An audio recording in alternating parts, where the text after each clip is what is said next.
welcome all of you to this scientific session on groundbreaking field of robotic surgery.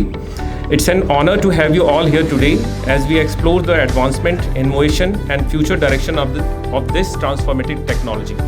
So before we begin, I would like to invite our President, Dr. Rajiv Kumar sir, to join on the dais, our Secretary, Dr. Shantanu Agrawal, our Chief Guest, Dr. Mangalesh Srivastava sir, and special guest, Dr. Ram Kumar Jaiswal sir, Principal, BRD Medical College. I would like to start with the doctor's prayer. So I request Dr. Rajiv Kumar Pandey sir to please initiate, and requesting audience to please stand up on your... Sarve bhavantu sukhina. Sarve bhavantu sukhina. Sarve santu niramaya. Sarve santu niramaya. Sarve bhadrani pashyantu. Sarve bhadrani pashyantu. Ma kasyid dukh bhag bhavet. Ma kasyid dukh bhag bhavet. Na tvaham kamaye rajyam. Na tvaham kamaye rajyam. Na swargam na punarbhavam. Na swargam na punarbhavam. Kamaye dukh taptanam. Kamaye dukh taptanam. Praninam artinashnam. Praninam artinashnam. Thank you. Thank you so much. So I would like to welcome our dignitaries on the dais with a floral bouquet. तालियों से इनका स्वागत करें, जो अपनी बहुत ही busy schedule से इन्होंने समय निकाला है और स्वास्थ्य का भी इनका कुछ इशू चल रहा है, जैसे मुझे कुछ पता चला।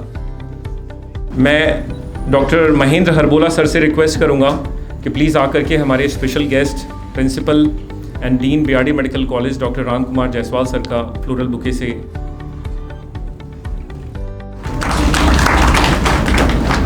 Thank you sir. मैं डॉक्टर नदीम अरशद सर से रिक्वेस्ट करूंगा कि हमारे president GP association doctor Rajeev Kumar Pandey sir का फ्लोरल बुके से स्वागत करें।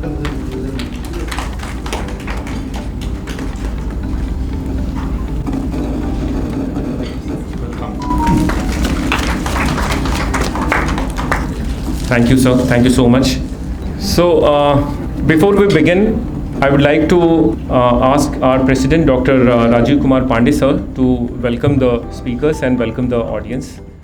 Our chief guest, Dr. Mangalesh, Mayor of Gorakhpur. Special guest, Principal BRD Medical College, Dr. R.K. Jaiswal. Lauded speakers from Max Hospital and my dear friends. We are here to start with or learn about the robotic advancements in surgery, which is new for us, and we all should learn and be benefited by it. Thank you. Thank you. Thank you, sir. Thank you so much, sir. Now I would like to request our chief guest, Dr. Mangalesh sir, to please हम लोगों को कुछ आशीर्वचन दे करके इस programme की शुरुआत कराएं. Thank you, Dr. P.C. Shahi. Dignitaries on dais, Principal Medical College Dr. Ram Kumar Jaiswal, President GP Association, our senior Dr. Rajiv Pandey sir, Secretary Dr. Shantanu Agrawal, August gathering, my heartiest congratulations to be here, all of you. Robots, as you know, where it is in every system, it is being now utilized. In our days, we were not thinking even of this, but now these are the major tools. And as you utilize the computers for your assistance, then at that till that level, definitely till then it is definitely very useful. But when you want to be slave of that computer, definitely it is a dreaded situation. I think learned speakers will guide us and tell us about this robotic surgeries, which is very common and future of the medical science. Not to say much, already we are late. Thank you very much for inviting me here. Thank you very much. Thank you very much. I now request Dr. Ram Kumar Jaiswal sir to please have few words. Good evening to all of you. First of all, I thank you GP Association for inviting me to be here and to be benefited by this CME. ये GP association जो all streams सभी streams का एक amalgamation है।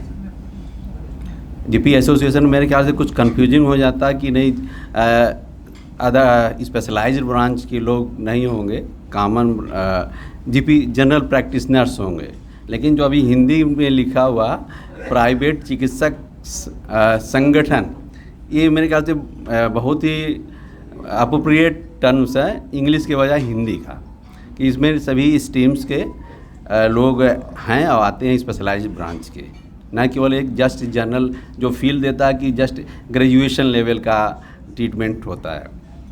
और पिछले कुछ दिनों से मैं यहाँ पे, ये शायद मेरा थर्ड यहाँ पे आना हुआ, तीसरी बार आना हुआ, और जितने भी एडवांस सर्जरी हैं स्पेशलाइज सुपर स्पेशलिटी ब्रांच के एडवांस CMEs हो रही हैं, और इससे हम सभी लोग एक मोटिवेशन मिलता है, अदर ब्रांच के बारे में जानकारी मिलता है, अदर जानकारी के क्या हो रहे हैं, न्यू अपडेट्स क्या हैं, रिसेंट एडवांसेस क्या हैं, और हम लोग एक इन्फॉर्मेशन तो मिलती है अदर ब्रांच के बारे में और नॉलेज भी मिलता है, और हम लोग एक रेफरेंस जो रेफरर होता है टाइमली रेफ़र भी कर सकते हैं कि नहीं इस जगह इस ब्रांच में इस प्लेस पे जाया जाए, यहाँ पे सूटेबल अपने पेशेंट्स को बेनिफिट दिला सकते हैं। सबसे बड़ी बात ये है कि आज की अफोर्डेबिलिटी, जो लेजर सर्जरी हो रही है, न्यूअर टेक्नोलॉजी आ रही हैं, रोबोटिक सर्जरी आ रही हैं,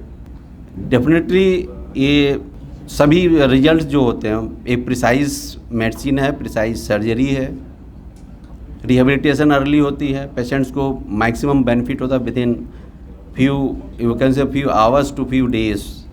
लेकिन सबसे बड़ी समस्या ये है हमारे यहाँ की अफोर्डेबिलिटी की, तो हम सभी लोगों को उस अफोर्डेबिलिटी के बारे में थोड़ी सी अपने को तो नहीं, अपने नेक्स्ट जनरेशन को मोटिवेट करने की कोशिश करनी चाहिए कि जो टेक्नोलॉजी, जो भी चीज़ टेक्नोलॉजी नई चीज़ें आ रही हैं, हम कैसे इस चीज़ को कास्ट इफ़ेक्टिव बना सकें अपने इस सोसाइटी को, कि जिससे कि उसका यूटिलाइजेशन मैक्सिमम लोगों को मिल जाए। और इस बारे में बहुत कुछ नहीं, सभी लोग जानते हैं कि रिसर्च R&D की बहुत ही ज़रूरत है, इनोवेशन की बहुत ज़रूरत है, लेकिन जब तक रिसर्च इनोवेशन हम कर सकते हैं तो बहुत लंबी प्रक्रिया होती है, लंबी समय का टाइम होता है। उसके बारे में और भी के बारे में सोचना चाहिए कि how we can make cheaper our instruments, our machines. कुछ ब्रांडेड्स होते हैं, अमेरिकन्स होते हैं, जर्मनीस होते हैं, जापान के होते हैं, जिनकी क्रेडिबिलिटी ज़्यादा मानी जाती है कि इनकी लाइफ ज़्यादा होता है, लेकिन उसके साथ साथ कुछ और चीपर होते हैं, कुछ चाइना मेड होते हैं, कुछ कोरियंस होते हैं, कुछ इंडियन मेड्स होते हैं। तो हम सभी लोगों को उसके बारे में सोचना चाहिए कि कौन से ब्रांड से यूज़ करें जिससे कि उसकी मेंटेनेंस कॉस्ट कम आए, जिससे कि हमारे एक्सपेंसेस कम आए और हम अपने पेशेंट्स को उसका बेनिफिट दे सकें। तो मैं उम्मीद करता हूं कि हम सभी लोग अपने एक्सपीरियंसेस को नेक्स्ट जनरेशन को दे सकते हैं, जो कि इसेंशियल है for the development of our society and country. Thank you again. Thank you, sir. Thank you so much for your time and advice. So before we begin to our this CME, I'd like to request our dignitaries and speakers from the MAX to come forward to lamp lighting ceremony.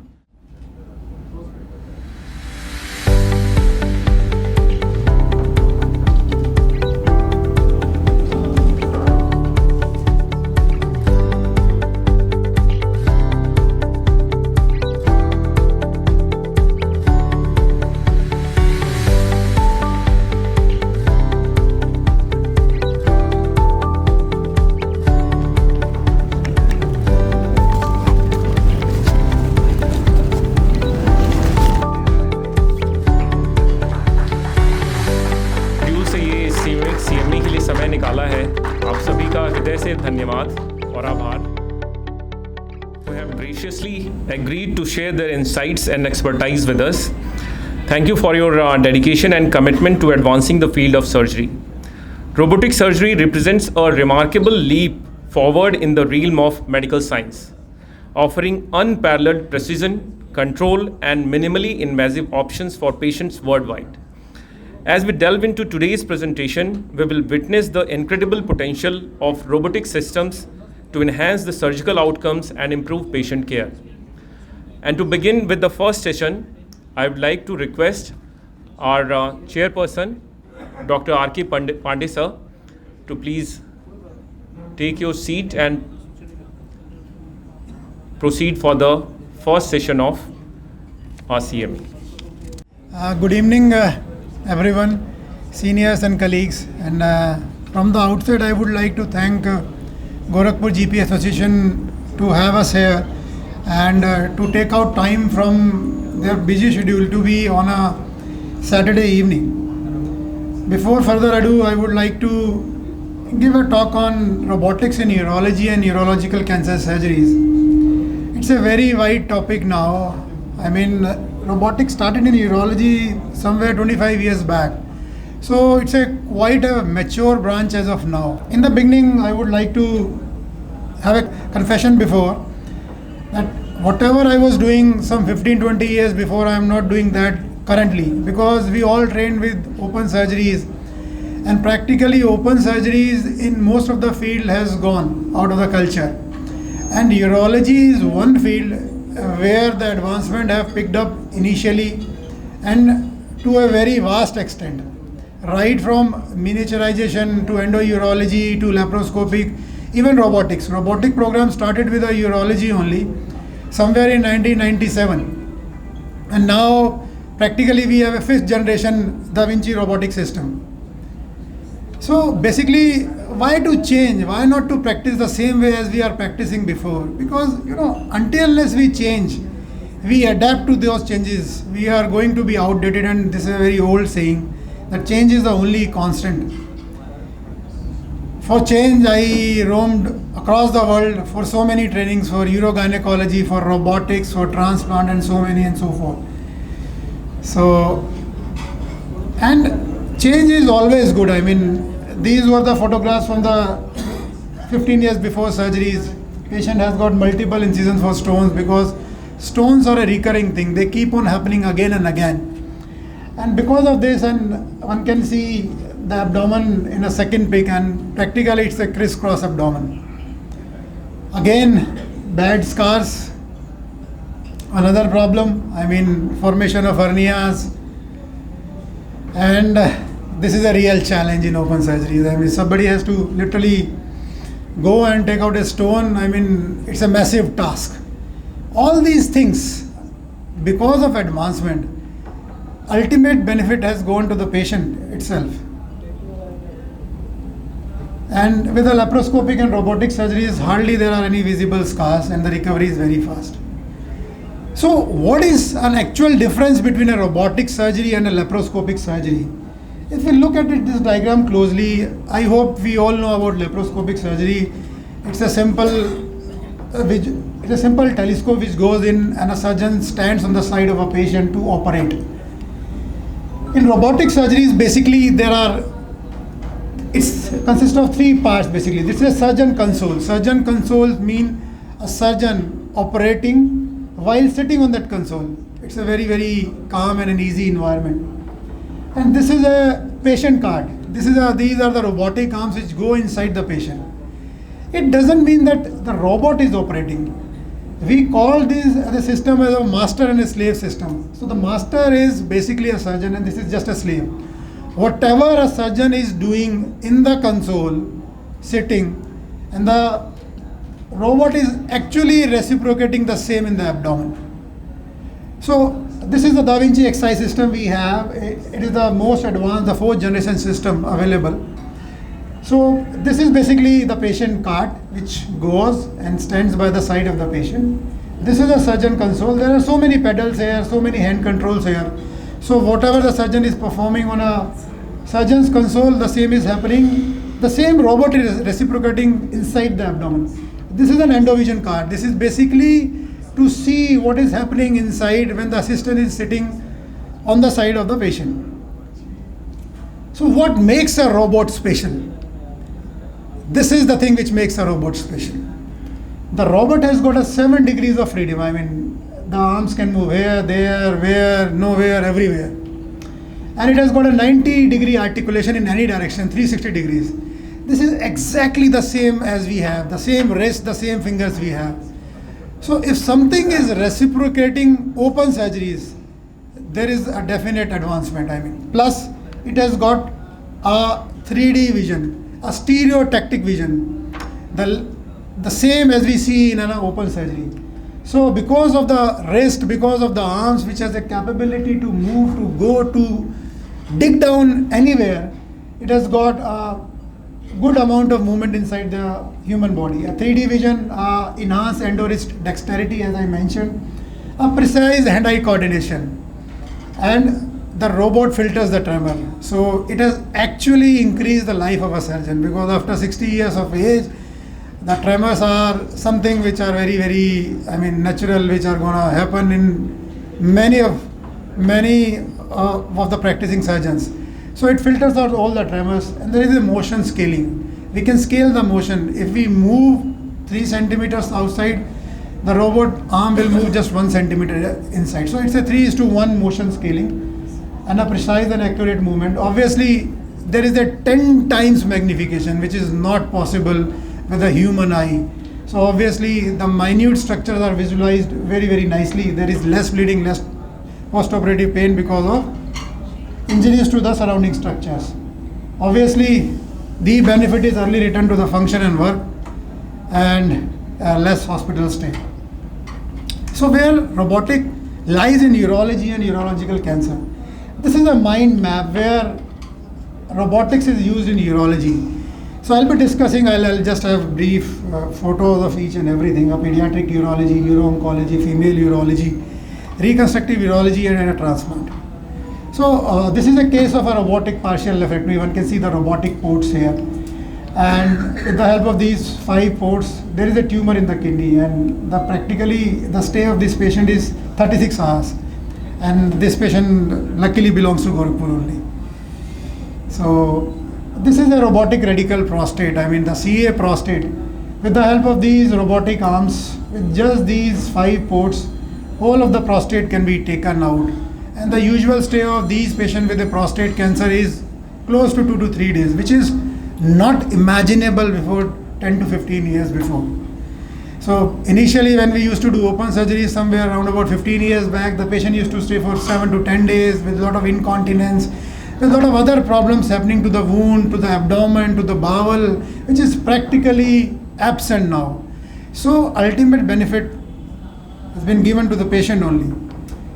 It is a case of a CA bladder, and one can see with the help of these small incisions, I mean whole of the specimen has been taken out. The specimen itself is of round about 10 to 15 centimeters. With this urostomy site, the specimen has been taken out. And this is again a case of CA bladder where a bladder has been made and a new bladder has been made. And with this small incision, the specimen has been taken out, and with the help of a robot, the surgery can be performed. The stay of this patient was around about 4 to 5 days. If I closely remember, it is almost 4.5 days.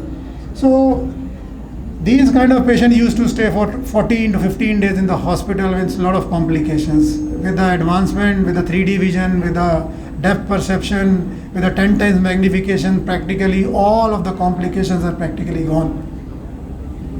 Coming to female urology, which is a very, very broad topic.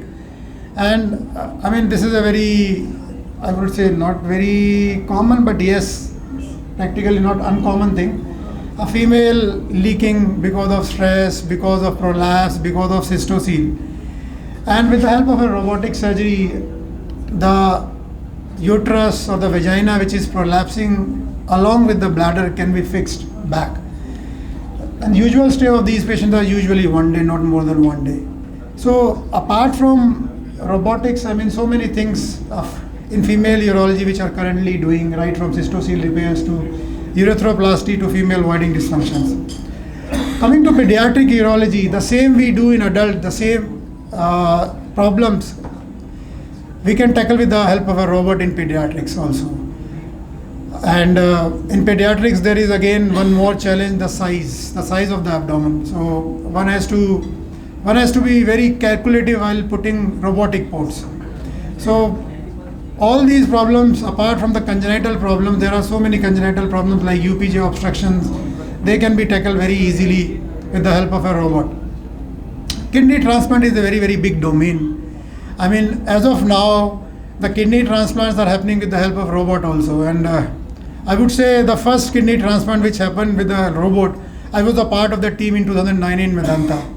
So practically speaking, I mean, the robotic program started in transplant from India itself. And donor nephrectomies, even the transplant surgeries, even the complex transplants can be performed robotically also.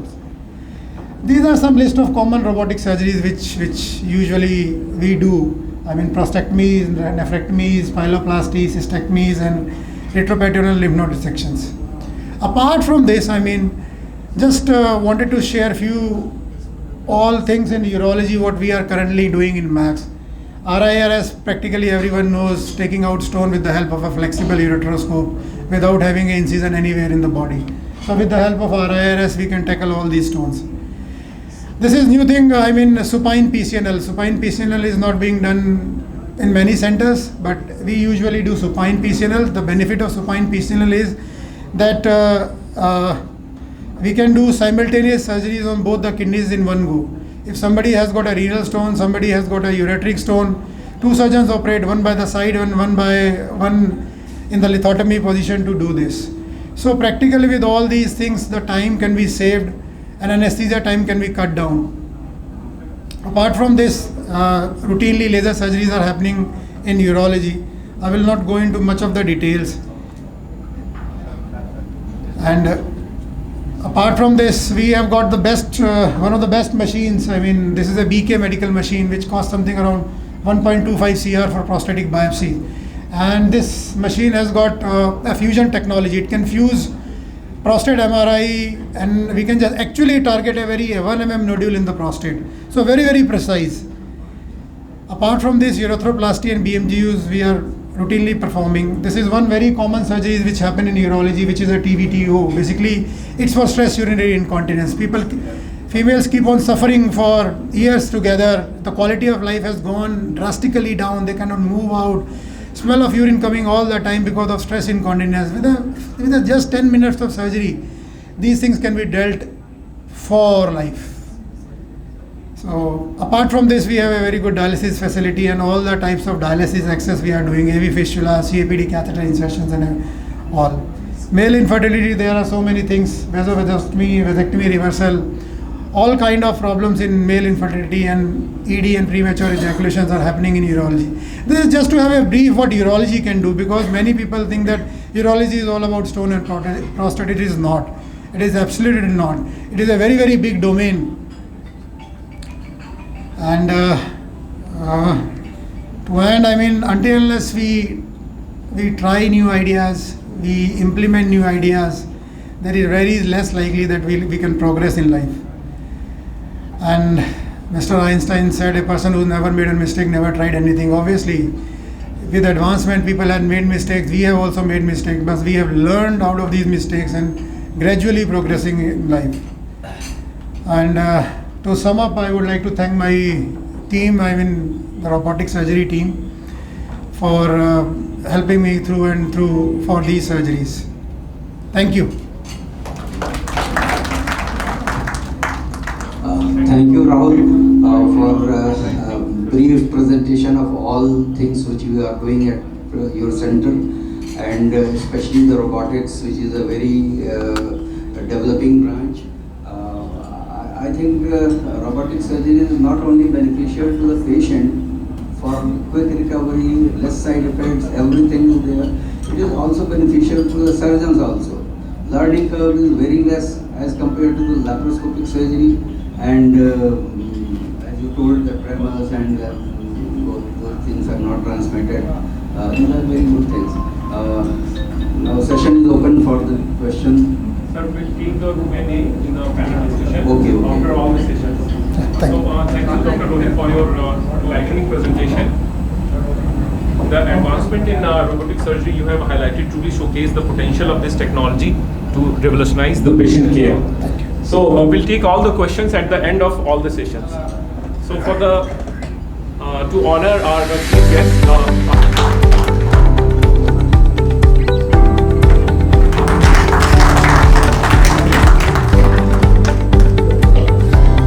Thank you, sir.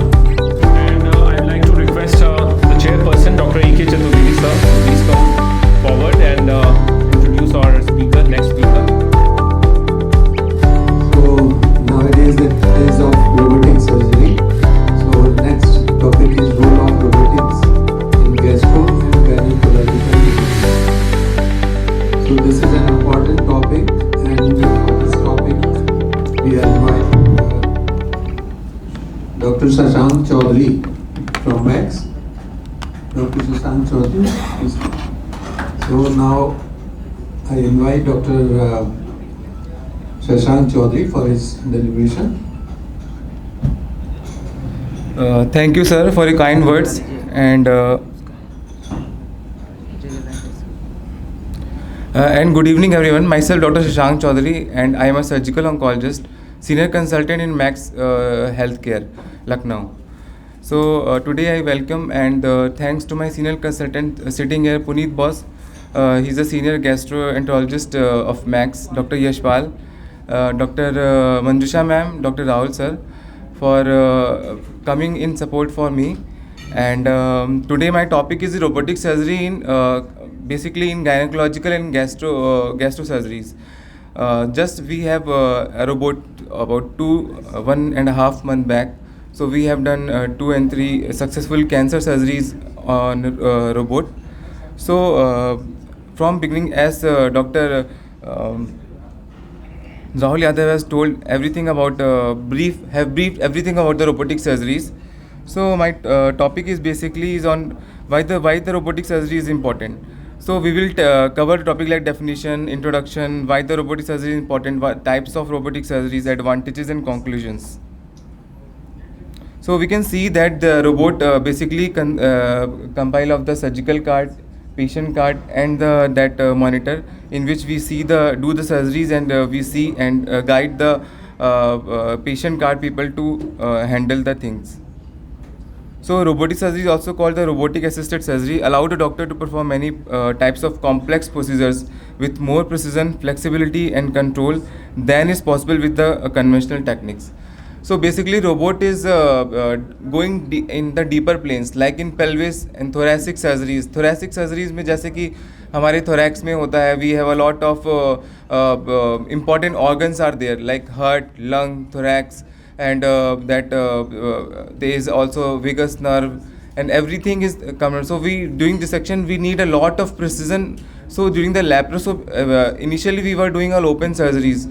From open it turned into the laparoscopic, and now from laparoscopy it transitioned into the robotic surgeries. So why the robotic surgery is important? Because they are more precise. They are more dissection in the intrathoracic, in the pelvic areas are more precise in doing in the robotic surgeries. So this is very important. This is a new advancement because in UP we have first robot and we have done a successful 5 to 6 surgeries in robot. So this is very important. Why we should recommend the patient for robotic surgeries, especially in cancer. So this is a part associated with the minimal invasive surgeries, and the procedure is performed the 10 incision. We have a 8 mm trocar. Generally we have a 5 mm trocar in the laparoscopic surgeries, 10 mm trocar. There is a standard 8 mm trocar which is used during the robots. So basically they have I have a small video of our robot in our hospital. We sit, and these are the in which we put our fingers and give the directions, and these are the cautery leads, and to retract or to move the camera port or the arms port. These black is for sliding, and these yellow and blue is for cauterization.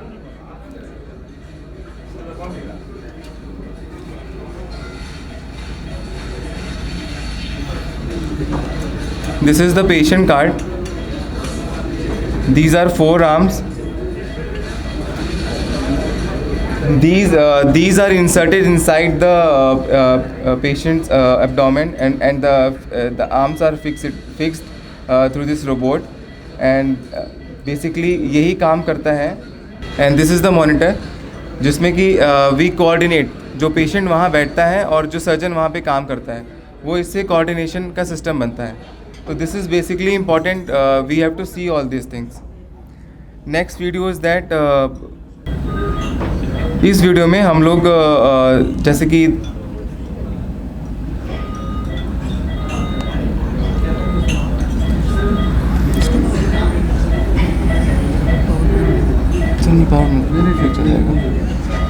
So basically surgery वहाँ पे उस patient card पे हम लोग कर रहे हैं और मॉनिटर पे सब कुछ हमें दिख रहा है. जो पेशेंट जो असिस्टेंट है वो यहाँ पे बैठते हैं और these arms are moving during the surgeries. So we can see the arm movement, and that is guided totally by the surgeon. So it is just a surgeon is doing, but he is not operating inside the abdomen. The operation is done by these arms.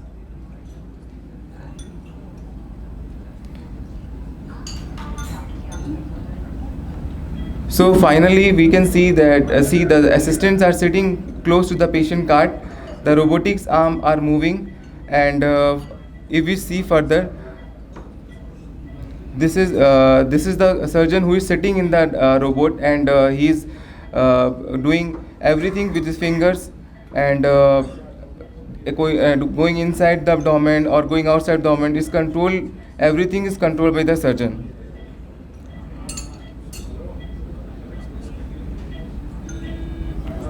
So we can see the hand movements.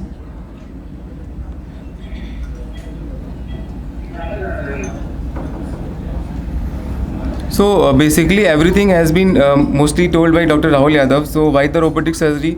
So the fewer complications such as surgical site infection, less pain, less blood loss, shorter hospital stay, quicker recovery, and smaller and less noticeable scar. So this is basically very important in today's era, because the cost factor is also increased if we are doing surgeries like open surgeries in basically cancer. With the open surgeries are done, the patient take a long time to stay in the hospital and the long time to stay in the ICU also. So robotic surgery basically early embolization can be done in these patients, and we can also do the it is also pain free also.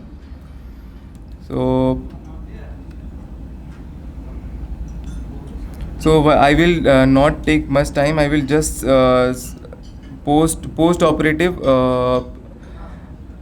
This is the video showing the after the resection of esophagus, C esophagus, in which we can see these arms are this is the scissor on the left side and the retractor on the right side. These are the esophagus, and this is the anteriorly we can see this is the aorta, this is lung, this is pericardium. All the lymph nodes are being dissected away from the pericardium. This is the tumor of the esophagus. This is the case after neoadjuvant CTRT, NACTRT, squamous cell carcinoma of esophagus.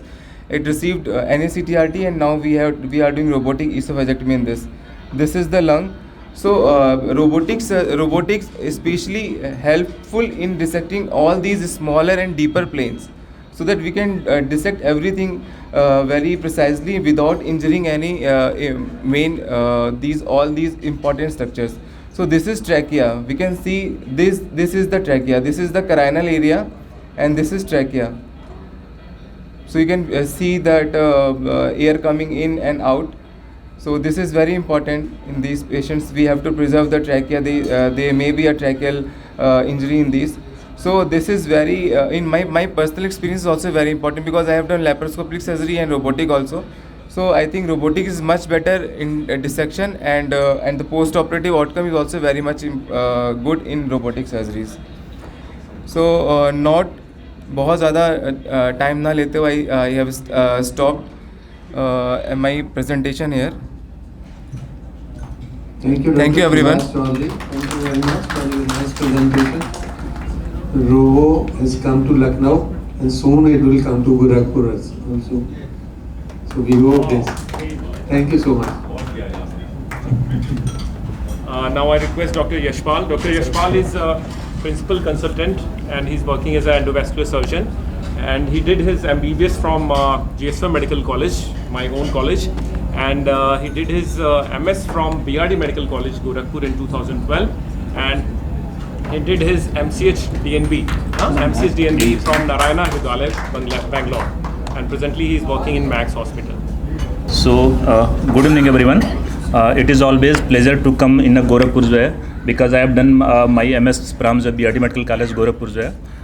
From 2009 to 2013 I was here in a Gorakhpur and जब हम लोग जो है कहते हैं जो BRD में थे MS करते थे तो उस टाइम पे जो हम लोग को जो सिटी आना होता था तो हम लोग को स्पेशल परमिशन लेनी होती थी कि हम लोग सिटी जा रहे हैं जो है लेकिन नाउ जो we can see like lot of development changes happen जो है कहते हैं जो है और ऑलमोस्ट एवरी मंथ मैं गोरखपुर आता हूँ देखता हूँ कुछ ना कुछ यहाँ पे जो कंस्ट्रक्शन होता ही रहता है जो है तो 2009 से और अभी के बीच में काफ़ी चेंज गोरखपुर में हुआ है.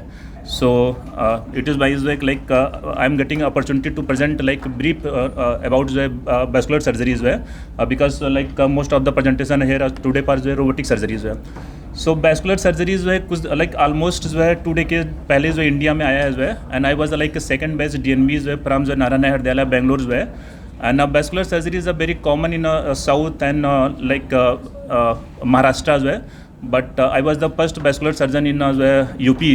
And now Astos is also here, second vascular surgeon in UP.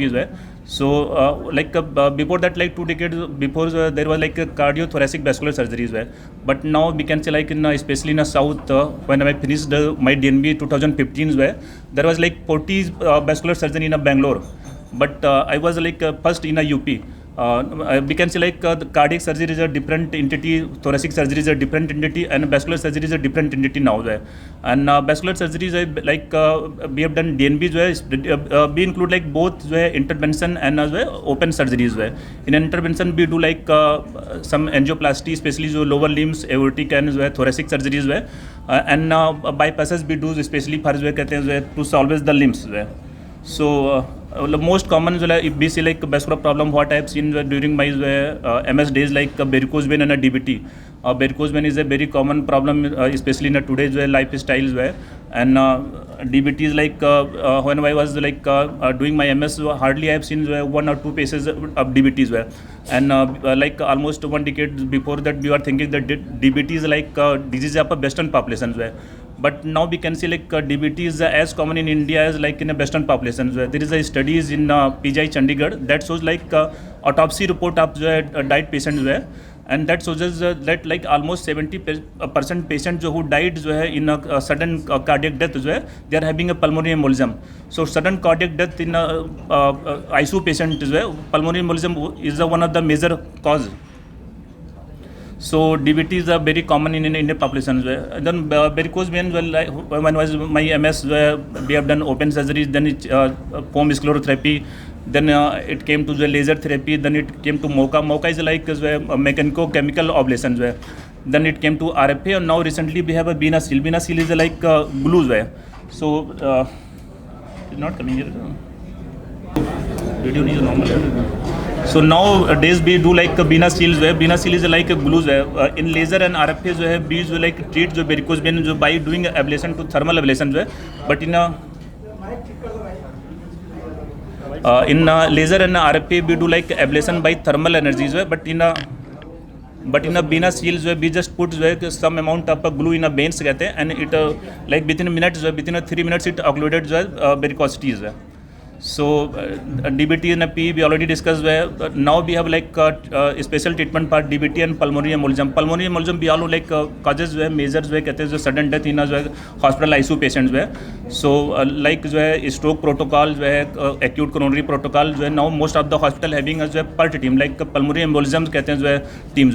Pulmonary embolism when patient come to ICU with the massive P's it required thrombolysis and thrombectomy immediately. So now we have a special device which does mechanical thromboembolectomies. Mechanical thrombolectomy by Angiojet and Penumbra. Both are like we give some sort of RTPA, that is the thrombolysis, and after that we aspirate the clot with the suction. In this picture, we can see that is the femoral vein DVT, superficial femoral vein DVT. This is the acute DVT, and after that, the second picture, after thrombolysis and thrombectomy, we can see the veins. It is a clear without any clot. And then again, this is a picture of pulmonary thromboembolism. In this picture, we have done punctured femoral veins, and then we went to pulmonary arteries, and we do thrombolysis and thrombectomy. And this is a clot load by the penumbra system. We can see this is a clot came out from the pulmonary artery. Then IBC filters, we put IBC filter. IBC filter indication is very rare in nowadays, and it hardly takes 10 minutes to put IBC filter, but it takes a lot of time to remove the IBC filter. And almost every filter who be put there, it should be came out after some time. This is a video of how we remove the filters. And this is a case what as a vascular surgeon we do. This is a case of post permacatch insertion. That line we put in dialysis for dialysis and after there is a complication and there is a fistula between carotid artery and jugular veins. We can see there is a small connection between carotid artery and jugular veins. And as a vascular surgeon, because we both do the open and endovascular surgery, in this case we have done a covered stent in the common carotid artery. After that, the fistula is disappear. And this is what we do patient with a CKD patient. When CKD patient come with SBC syndromes, obstruction of superior vena cava, in this patient we have done venoplasty. After that, we have done SBC stenting. So what is most common burdens as a vascular surgeon, we get varicose vein, CKD patients for AV access, and then diabetic foot patient non-healing wounds. And diabetic patients, PAD patients, we do medical management, open surgery and endovascular surgery, and sometimes both open plus stenting, that is a hybrid procedure. And this is a case of, we can see there is superficial veins, superficial femoral artery is almost completely occluded, then the reformation of tibial arteries, and straight forward we have done femoral bypass. We can see the picture there. Okay. And this is a case where post-COVID, when we have seen a lot of thrombosis. This is a case of popliteal artery thrombosis, and after we have done angioplasty, and this is after putting a stent across the popliteal joint, across the knee joint. Then we do aortic surgeries. This is a case of infrarenal aortic aneurysms, and we have done EVAR, that is endovascular aortic repair by aortic stenting. These are special stents. Special stent means covered stents. That is not we have bare metal stent, then we have a covered stent. Bare metal stent springs when we put the graft outside the stent, that is called as a covered stent. So this is what we do for open aortic aneurysm. This is infrarenal open aortic surgeries, and we put aortobiofemoral bypass. We do open surgery for both. So as a vascular surgeon, we do stenting as open surgeries also. This is a case of a dissection. Dissection, there is a two type of dissection, type A, type B. Type B is we deal with as a vascular surgeon. Type B distal to subclavian arteries. So this is a dissection video will not work. I will try it. So we can see there is a lines going through the aorta. That is a true lumens and a pulse lumens. So to cover the dissection, we put a stent the top of the where dissection started. So this is a type B. As a vascular surgeon, we do both open as a stenting for the dissection. And then sometimes patient come with chronic mesenteric ischemia with significant weight loss, and they are not able to we are not able to manage with medical management.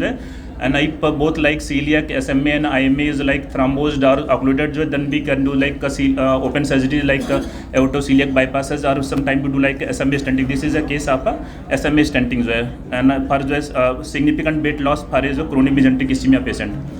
And then in a gynae patient, we do a lot of sometimes the patient come with pelvic congestion syndrome. Pelvic congestion syndrome is same as varicocele counterpart in a male patient. Pelvic congestion syndrome patient come with low back pains. And in a gynae, almost 40% of patients come with low back pains where they are having a pelvic congestion syndrome.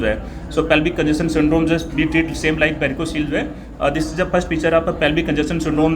We can see a lot of collaterals in a pelvic areas, and sometimes patient present with vaginal varicosities and low back pains.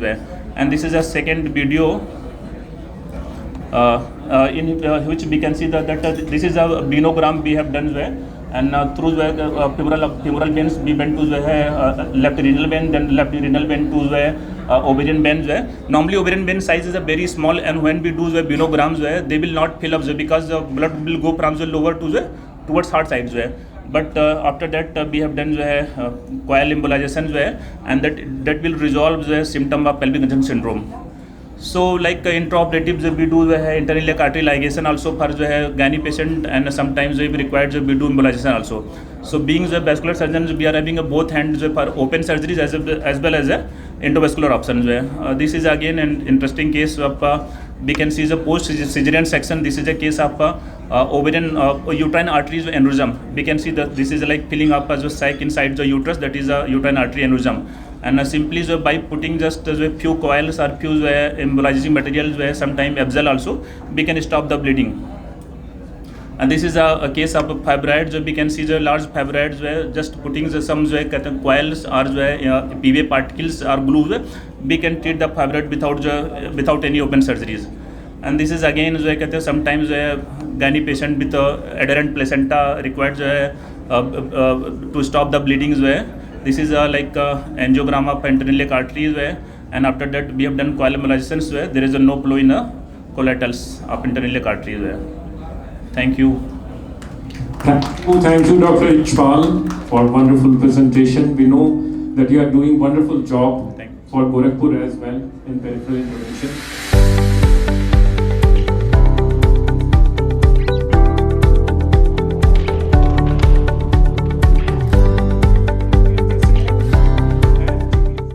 AIDS Society Conference on HIV Science.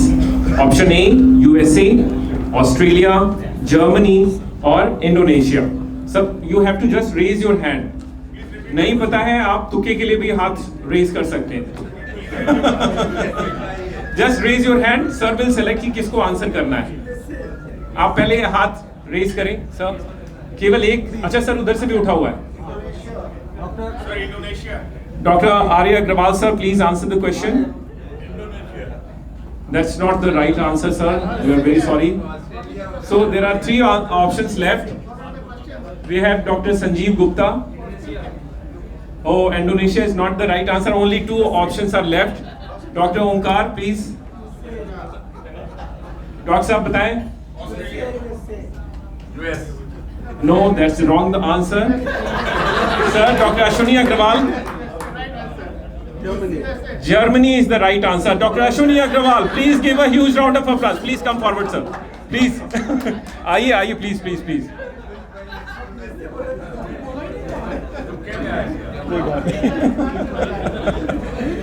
मैं request करूंगा अमित से. हाँ. Doctor Jaiswal sir, doctor Ram Kumar Jaiswal sir, please.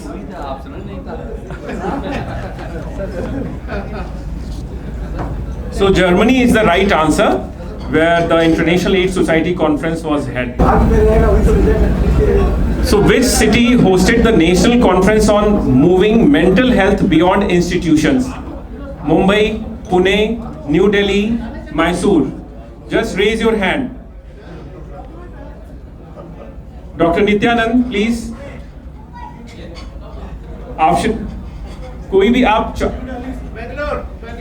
My God, that's the right answer. Please give him a huge round of applause. ये हमारे association के ऋतिक रोशन माने जाते हैं. Please come forward. Thank you. So the next question is, what is the position of India in the FIH Men's Hockey World Ranking as of August 2023? Is it first, second, third, fifth or seventh? Doctor Ashwini ने answer दिया है first is not the right answer.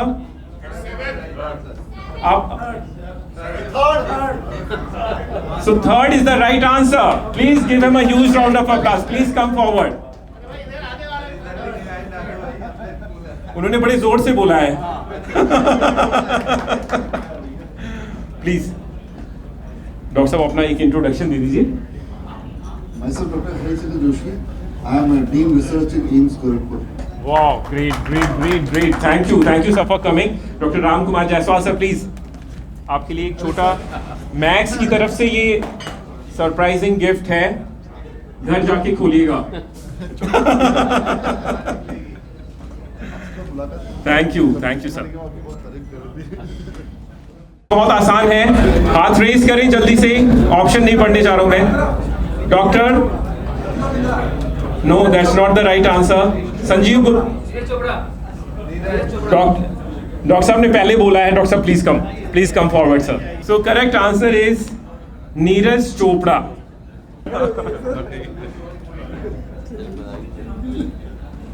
As per a recent study, human-induced climate change has caused a substantial change in the color of Earth's trees, Earth's oceans, Earth's soil, or Earth's soil. These are the two options already.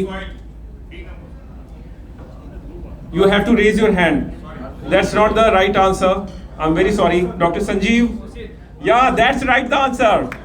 जोरदार तालियां doctor Sanjeev के लिए। 5वीं बार ये सफल हुए हैं। आ जाइए, इधर आइए।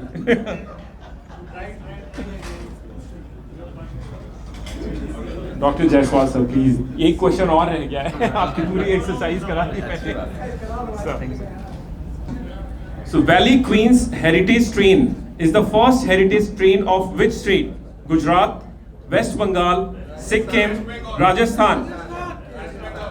आपको हैंड्स रेज करने। डॉक्टर धवन, आपने क्या बताया sir? Rajasthan is the right answer. Wow, great sir. Please come forward. बहुत बढ़िया। Thank you so much.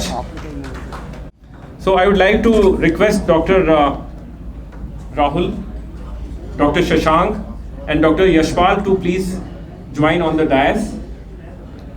And I request the audience, if you have any question or queries, you can discuss with them. Please. So, किसी के भी कोई question हो तो just raise your hand. Yeah, बस. My question is with Dr. Rahul.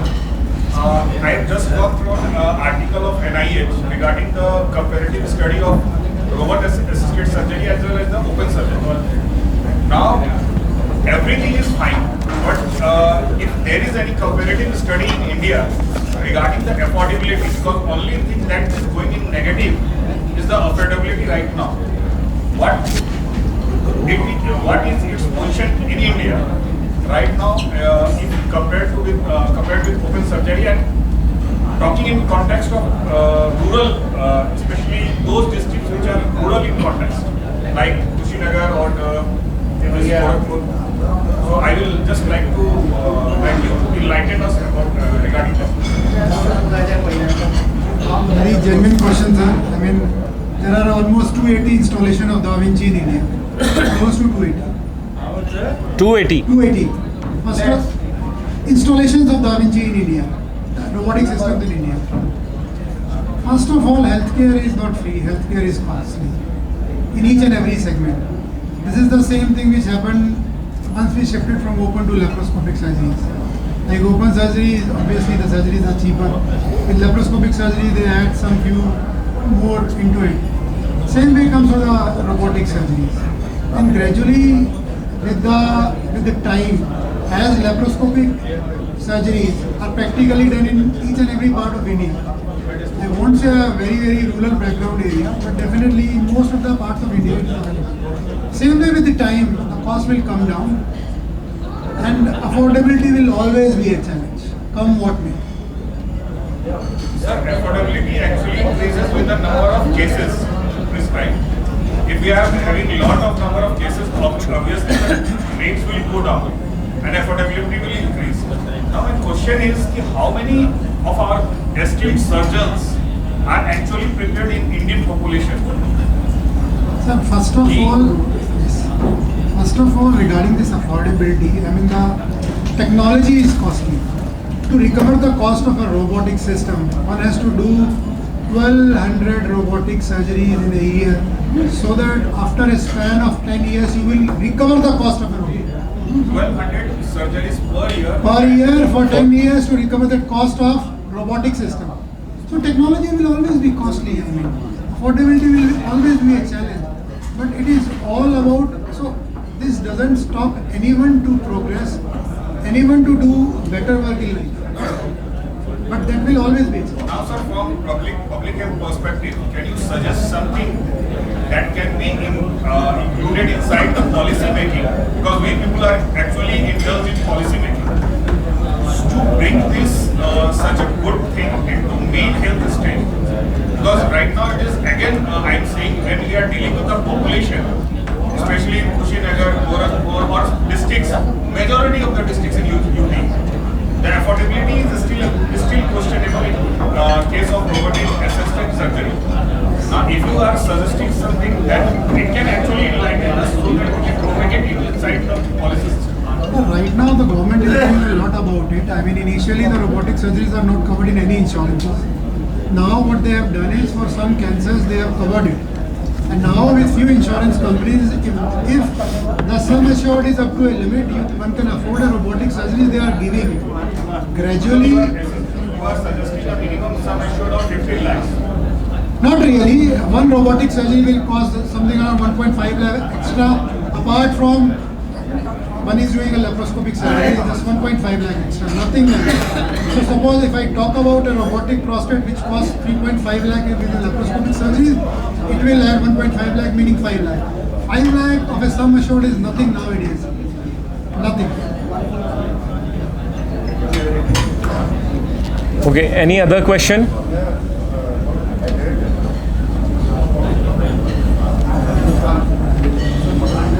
Any questions from the audience?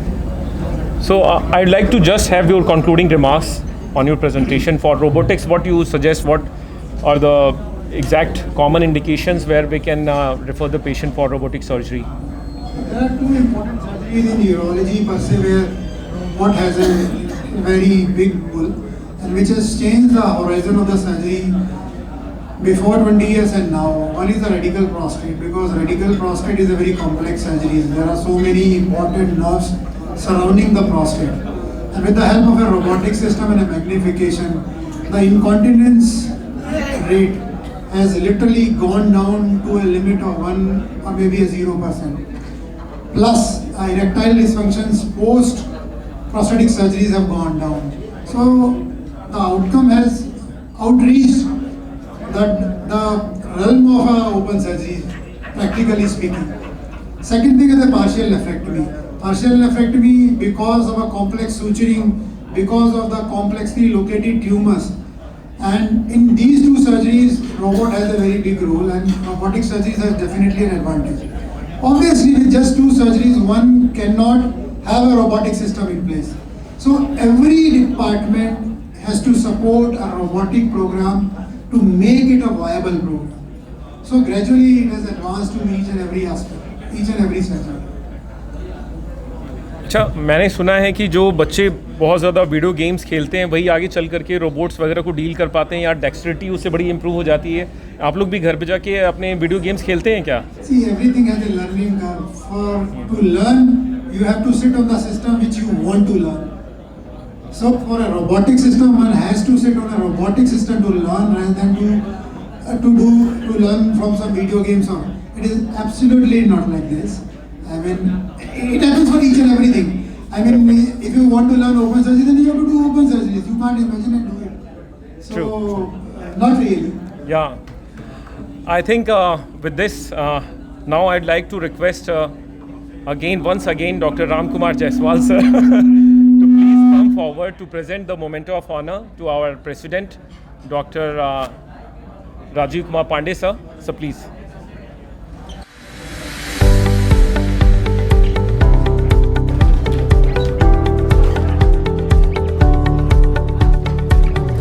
So, as we conclude this session, I would like to extend my heartfelt gratitude to all our speaker, panelists and attendees for making this event a resounding success.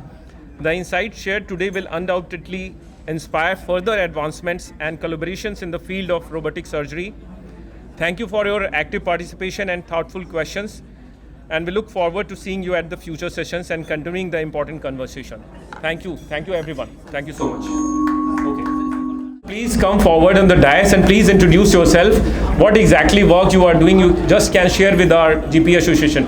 I request the audience to please sit for a couple of minutes to have their thoughts and opinion.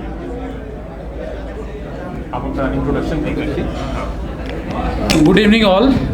I am Dr. Puneet Gupta, minimal access surgeon, bariatric GI surgery and doing robotic surgery for the past 1 year. And at Max, before it was Sahara, we were doing robotic surgeries, and I do all type of abdominal surgeries, GI surgeries, including gynecological, robotic or laparoscopic surgeries. So the question was with the robot, regarding the robot, the cost price. Though the robotic surgery is costly, the very good system, which is the best system, is Da Vinci, which is most costly. Now as the surgeries will increase, the cost will definitely come down. So the more and more insurance companies are coming into it, and as Dr. Rahul and everybody said, that gradually they are considering it to be the robotic assisted laparoscopic surgery. So in this way, the cost is also, they are ready to pay the robotic charge. So in that way, gradually it will come into more pictures, and the robotic surgery will be more popular. Even in the Gorakhpur it will be done. Thank you. Yeah, sir. Do you encounter such technical problems Technical glitch. Any system is a technical glitch can happen anywhere. But with the robot, the advantage is there are two systems which are primarily conducting. CMR is a different system and Da Vinci is a system. In CMR, you don't have to see inside and your hands are there. So once you remove your hand, it automatically stops. It doesn't do anything. In Da Vinci, which we are using now, you have to insert your hand, your head, and once you are there, then only robot can be active. If you just remove your head, it is automatically stops. So it's very, very difficult. But yes, there are some reports there were technical glitch even in robot as a machine failure, but that is very, very, very rare, 0.0001%. So as such, whenever there is a robotic surgery, the questions somebody was asking, suppose there is a technical glitch, it is not working. So you can always change it to laparoscopic surgery. You can always change it to the open surgery. So the thing can be changed. As in laparoscopic surgery, suppose you are not able to do, you can do open surgeries. So for robotic, if you are not able to do robotic surgery, go for laparoscopic surgery. Even if not laparoscopy, you go for open surgery. So open surgery will always be there. These are advancement, but the basic things, that is why somebody was asking how many surgeons will be trained in that. Because medical college पे अभी भी open surgeries है या laparoscopic surgeries है. But gradually that will come, because unless you know the open surgery, you cannot advance into all these things. So basic जो सब कुछ बचाएगा लास्ट में रामबाण तो ओपन सर्जरी है ही. जब भी फंसोगे वो करना ही पड़ेगा.